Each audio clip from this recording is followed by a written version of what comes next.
Brought to you by Penguin.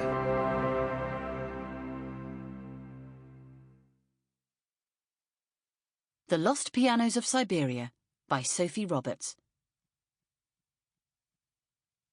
Part 1. Pianomania, 1762 to 1917. List. It is only noon. Where are those brilliant carriages, travelling from every direction, going with such speed at this unusual hour? Probably to some celebration? Not at all. But what is the reason for such haste? A very small notice, brief and simple. Here's what it says. A virtuoso announces that on a certain day, at 2 o'clock, in the hall of the assembly of the nobles, he will play on his piano, without the accompaniment of the orchestra, without the usual prestige of a concert. 5 or 6 pieces. Upon hearing this news, the entire city rushed. Look! An immense crowd gathers. People squeeze together, elbow each other, and enter. Journal de St. Petersburg, August 1842. Chapter 1. Music in a Sleeping Land, Siberia. Early on in my travels in Siberia, I was sent a photograph from a musician living in Kamchatka, a remote peninsula which juts out of the eastern edge of Russia into the fog of the North Pacific. In the photograph, volcanoes rise out of the flatness, the scoops and hollows dominated by an A-shaped cone. Ice loiters in pockets of the landscape. In the foreground stands an upright piano. The focus belongs to the music, which has attracted an audience of 10. A young man wearing an American ice hockey shirt crouches at the pianist's feet.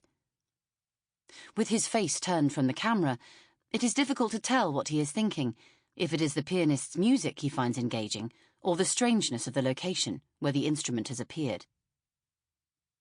The young man listens, as if he might belong to an intimate gathering around a drawing-room piano, a scene that pops up like a motif in Russia's 19th century literature, rather than a common upright, marooned in a lava field in one of the world's most savage landscapes. There is no supporting dialogue to the photograph, no thickening romance, as happens around the instruments in Leo Tolstoy's epic novels. Nor is there any explanation about how or why the piano ended up here in the first place. The image has arrived with no mention of what is being played, which is music the picture can't capture anyway. Yet, all sorts of intonations fill the word Siberia, written in the subject line of the email. Siberia. The word makes everything it touches vibrate at a different pitch. Early Arab traders called Siberia Ibis Sibir, Sibir I Abur, and Abur I Sabir. Modern etymology suggests its roots lie in the Tatar word Sibir, meaning the sleeping land. Others contend that Siberia is derived from the mythical mountain Sumbir, found in Siberian Turkic folklore. Sumbir, like slumber, or Wissibur, like whisper, which was the name the Bavarian traveller Johann Schiltberger bestowed upon this enigmatic hole in 15th century cartography. Whatever the word's ancestry, the sound is right. Siberia rolls off the tongue with a sibilant chill. It is a word full of poetry and alliterative suggestion. But by inferring sleep, the etymology also undersells Siberia's scope, both real and imagined. Siberia is far more significant than a place on the map.